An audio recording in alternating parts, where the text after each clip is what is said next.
The dangers of lead exposure. Lead is a toxic metal that was once commonly used in paint, plumbing, gasoline, and various industrial products. While many uses have been restricted or banned, lead exposure remains a significant health risk, especially in older homes and buildings. Lead exposure in children, a critical risk.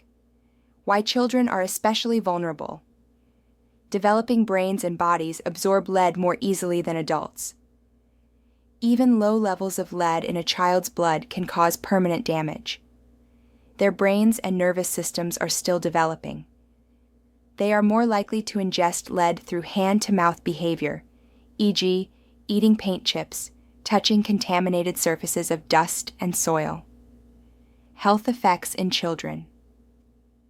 Neurological damage. Lead interferes with brain development, reducing IQ and cognitive function. Behavioral problems, associated with attention deficit, hyperactivity, aggression, and learning disabilities. Slowed growth and development, can impair physical growth and motor skills. Speech and hearing issues, delays in language acquisition and auditory processing are common.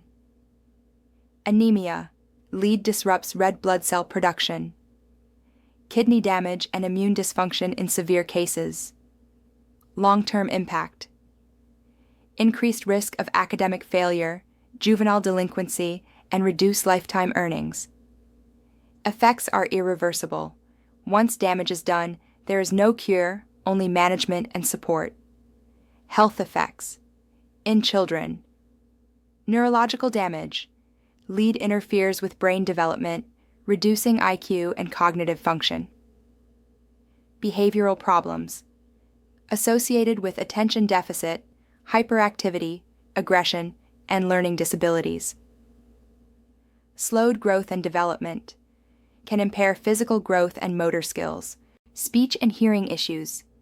Delays in language acquisition and auditory processing are common. Anemia. Lead disrupts red blood cell production. Kidney damage and immune dysfunction in severe cases. Sources of lead-based paint in older homes. Lead-based paint was commonly used in residential homes before it was banned in the U.S. in 1978 for residential purposes.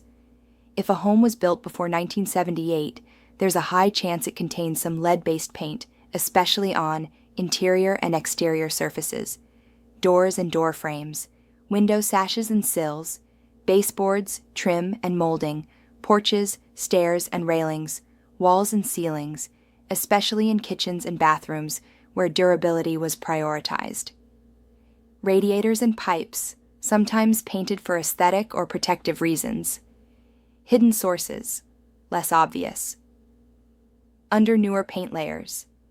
Many homes were repainted without removing the original lead-based paint, so it may be buried beneath newer layers.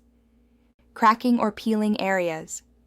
Old lead-based paint can become exposed when newer paint deteriorates. Dust and soil. Lead paint chips and dust can settle in floorboards, carpets, and even the soil around a home. Why was lead put in paint? Lead wasn't added to paint by accident. It was there on purpose, and it served several functions. Benefits, at the time. 1. Durability.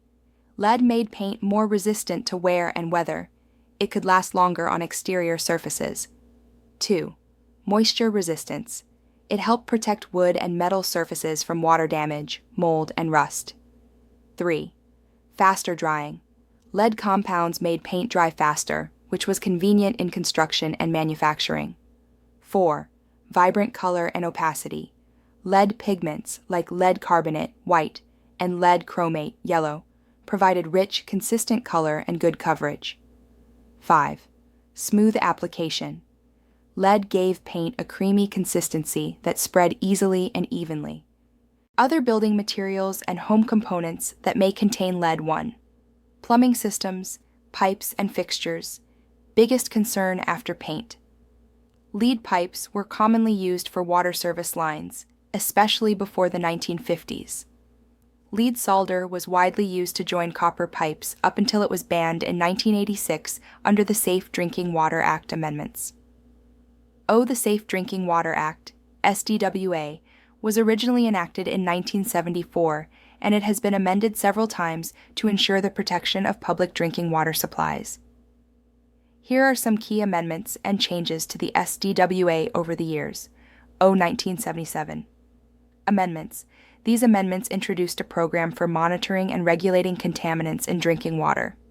It required the U.S. Environmental Protection Agency, EPA, to set national drinking water standards for public water systems. 1986. Amendments. One of the most significant changes. This amendment required the EPA to establish drinking water standards for more contaminants, and to set standards for hazardous substances like lead and asbestos. It also included the requirement that states enforce these standards through the State Revolving Fund, SRF program, which provides financial assistance to public water systems for improving infrastructure. The 1986 amendments also established requirements for public notification if water quality standards were violated. 1996 amendments. This amendment focused on improving the delivery and safety of drinking water by requiring utilities to provide consumers with an annual Consumer Confidence Report, CCR, on water quality. It established a more proactive approach to contaminant regulation by allowing for more flexibility and better scientific assessment of risks. It also introduced a greater focus on public participation and transparency, including a requirement for EPA to review the need for new regulations at least every 6 years. 2001 Amendments. Bioterrorism Act. This amendment, passed in response to concerns about the vulnerability of water systems to terrorism, required the assessment of water system vulnerabilities and the development of emergency response plans. It also included provisions for security measures to protect public water systems from contamination by biological or chemical agents. 2011 Amendments. These amendments focused on regulating certain contaminants, such as disinfection byproducts, and improving water system safety, particularly in relation to emerging contaminants, and maintaining compliance with new health standards.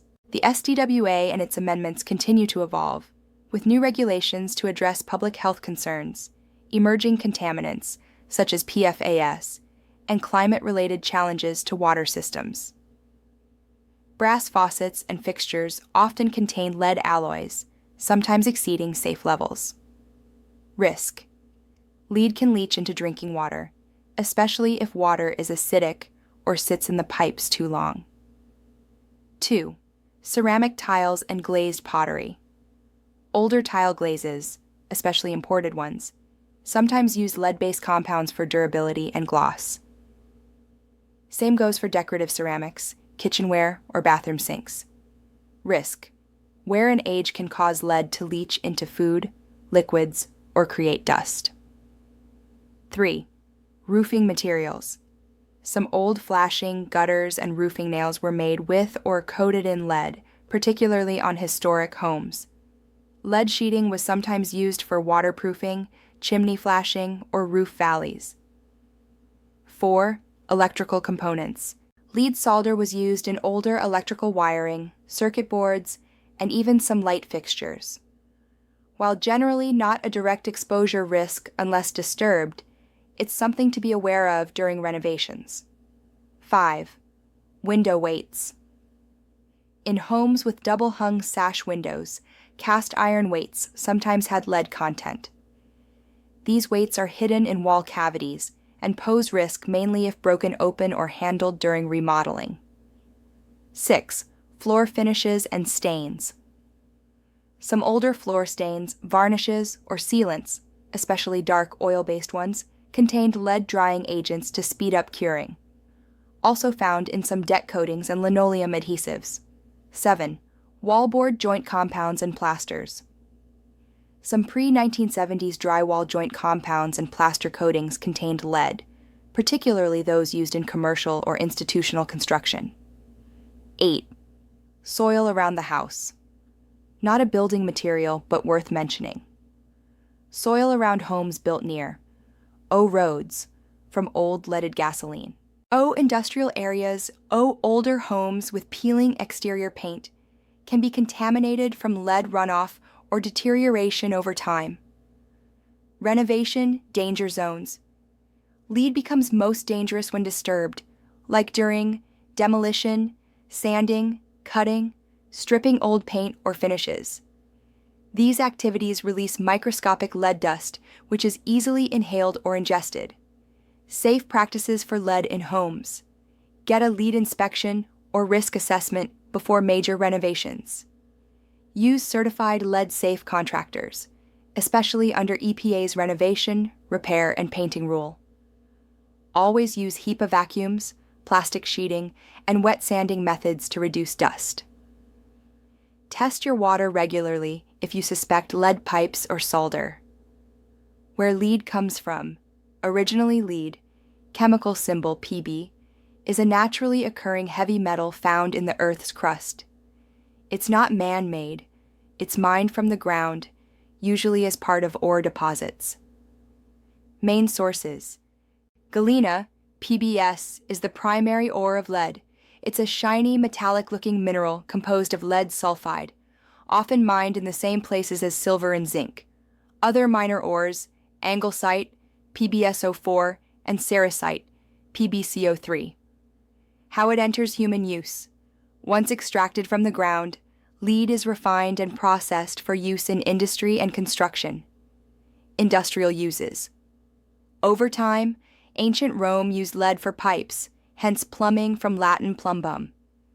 In the 20th century, it became popular in O paint for durability, pigment, and drying, O gasoline, tetrethyl lead improved engine performance, O pipes and solder, easy to work with, O batteries, ammunition, cable sheathing, roofing, etc. Why it's a problem. Though natural, lead is toxic to humans, especially children and developing fetuses. The body mistakes it for calcium or iron, so it can settle in bones and organs, interfere with brain development, cause long-term health damage,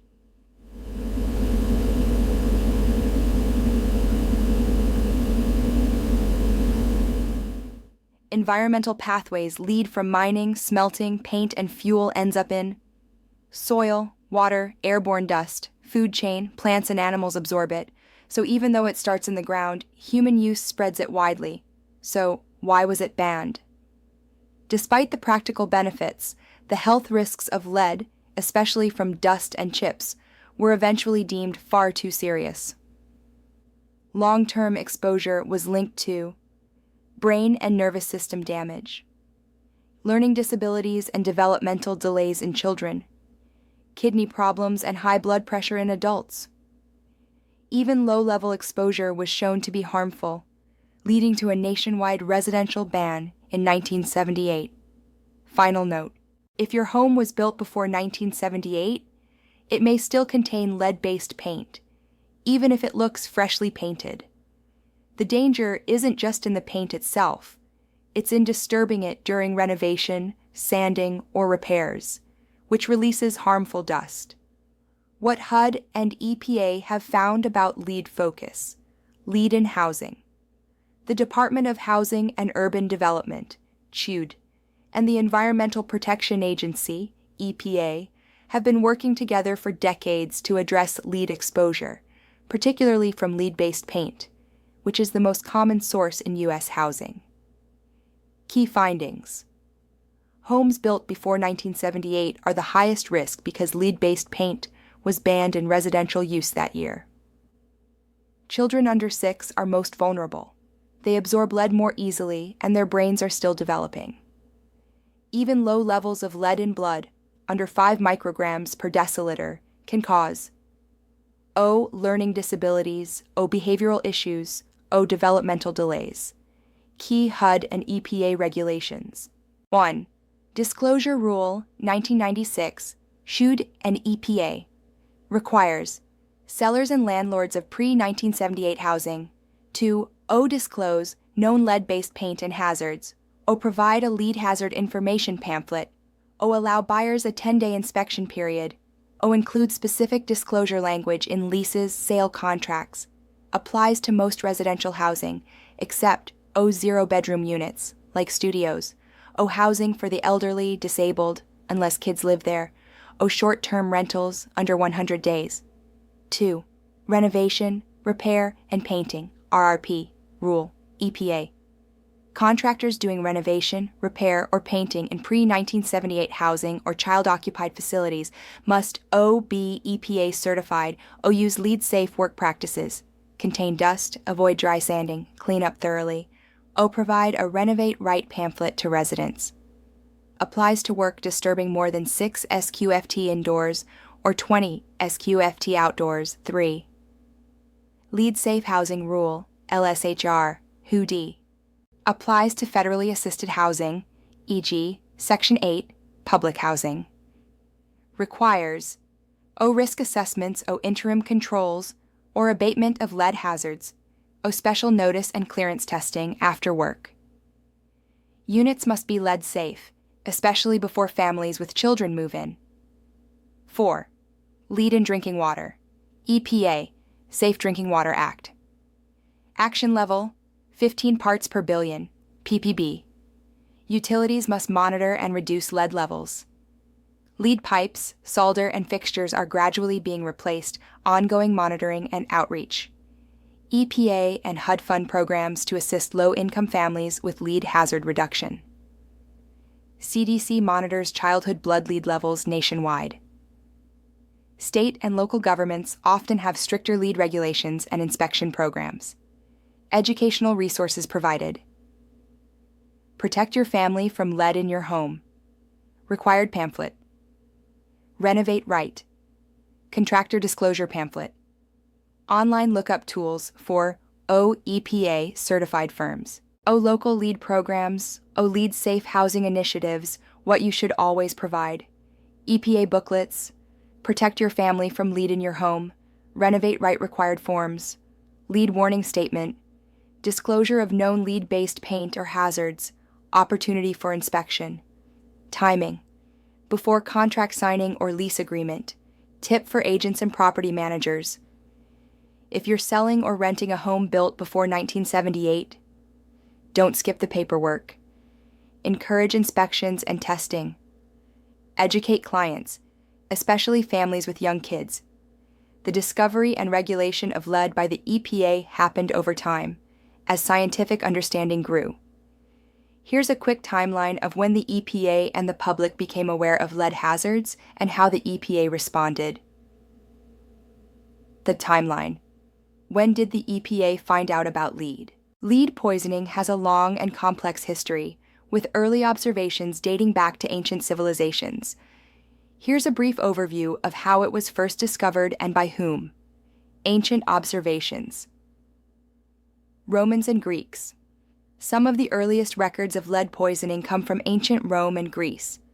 Physicians like Hippocrates, c. 460, c. 370 BCE, and later Galen, 129, c. 200 CE, noted symptoms consistent with lead poisoning among workers involved in lead mining and plumbing.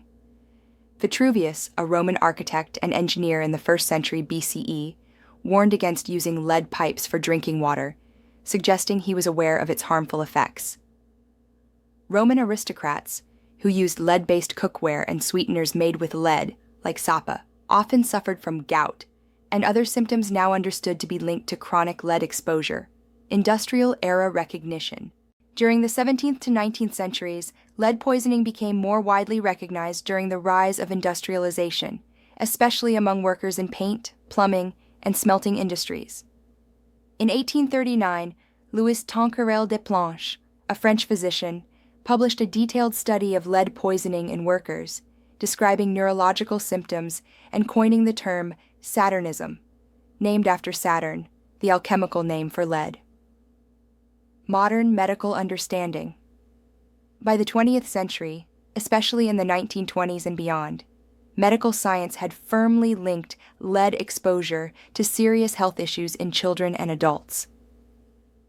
Campaigns to ban lead-based paint and leaded gasoline in many countries were driven by public health research and advocacy in the mid-20th century, spearheaded by scientists like Claire Patterson, who not only helped date the Earth using lead isotopes, but also exposed the widespread contamination of the environment with lead due to human activity. Early awareness before the EPA. 1920s, 1950s. Scientists and public health experts began noticing lead poisoning in children, especially from lead paint and industrial exposure. 1960s. Pediatricians and researchers clearly linked low-level lead exposure to developmental delays in children. 1970. EPA is created. The Environmental Protection Agency, EPA, was founded in 1970, partly in response to growing public concern about pollution and toxic substances. 1971. First federal action. The Lead-Based Paint Poisoning Prevention Act, LBPPPA, passed, regulated use of lead-based paint in federally funded housing. HUD led enforcement here, with EPA getting involved later. 1973 and 1986. Gradual phase-out of lead. 1973. EPA begins phasing out leaded gasoline. 1978. EPA and Consumer Product Safety Commission, CPSC, ban the use of lead-based paint in residential housing and child-occupied buildings. 1991. EPA declares lead a major environmental threat. EPA Administrator William Riley declared lead poisoning the #1 environmental threat to children in the U.S. 1992, Title X, Residential Lead-Based Paint Hazard Reduction Act. Congress passed a sweeping law requiring the EPA and HUD to set standards for lead hazards in housing, create disclosure rules, fund education and abatement. 2008, EPA's RRP rule. EPA's renovation, repair, and painting rule took effect. Targeted contractors working in pre-1978 housing, required certification, and LEED-safe work practices. Summary: while lead dangers were known by the early 20th century, the EPA officially recognized and began regulating lead in the 1970s, culminating in major federal action through the 1990s and 2000s. Key provisions of Section 1018 of the Residential Lead-Based Paint Hazard Reduction Act of 1992. Section 1018 is part of Title X of the Housing and Community Development Act of 1992. It aims to protect families from exposure to lead-based paint hazards in housing built before 1978. 1. Applicability. Applies to most residential sales and leases of housing built before 1978. 2. Disclosure requirements. Sellers and lessors must disclose any known information concerning lead-based paint or lead-based paint hazards.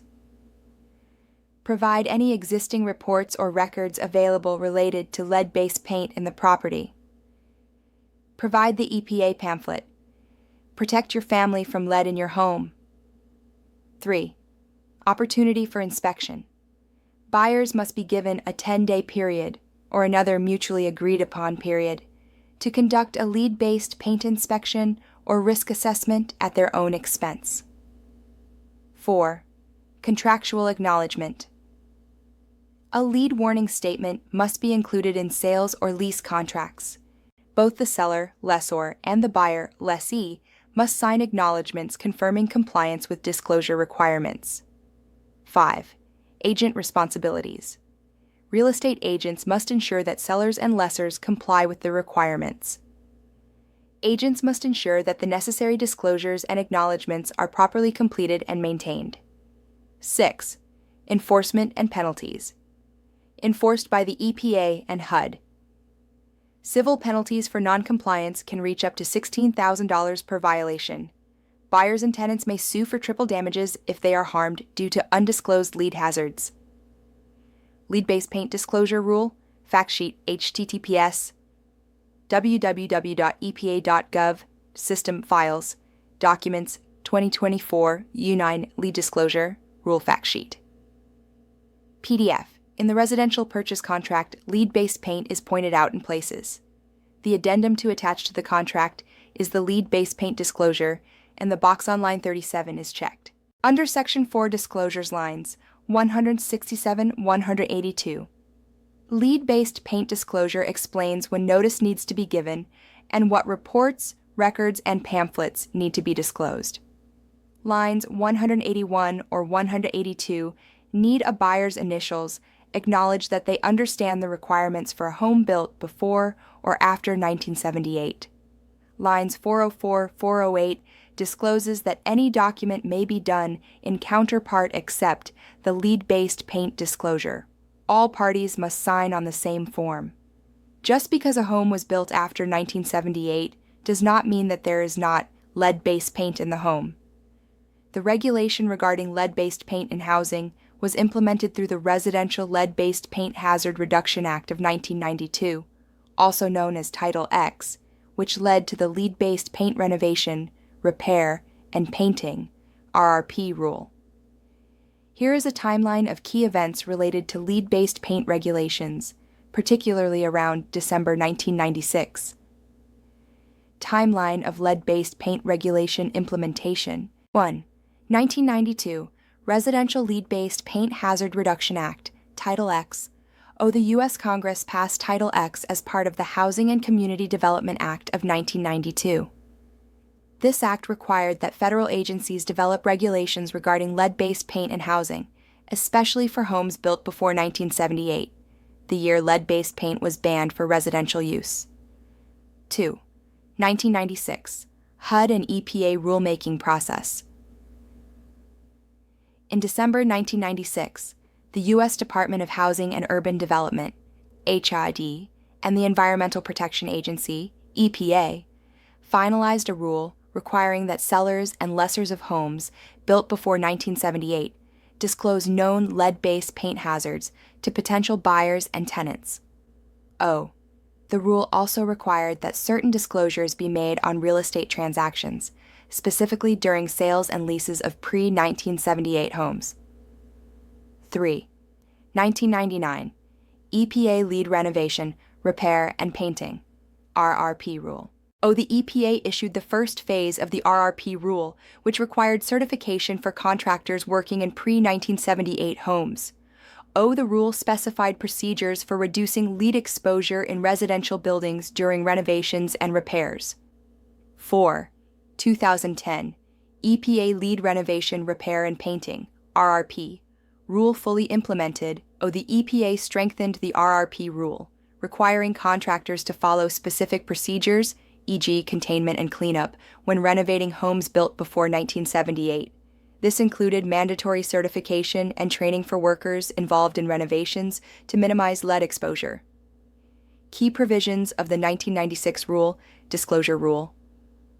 Disclosure requirements: sellers and lessors of pre-1978 homes must provide a lead-based paint disclosure form, which includes any known lead hazards in the home and the potential risks of exposure. Pamphlet requirement: a government-approved pamphlet, "Protect Your Family from Lead in Your Home," must be provided to buyers or renters. Record keeping: sellers and landlords must maintain records of the disclosures for at least 3 years after the transaction. These regulations were a critical step in addressing lead-based paint hazards in housing, particularly in older properties where lead paint is still a concern. Remember, it is not just paint that has possible lead contamination, but also many other aspects of the home, from plumbing to fixtures. If this is a material concern to your buyer, they should have a lead inspection done.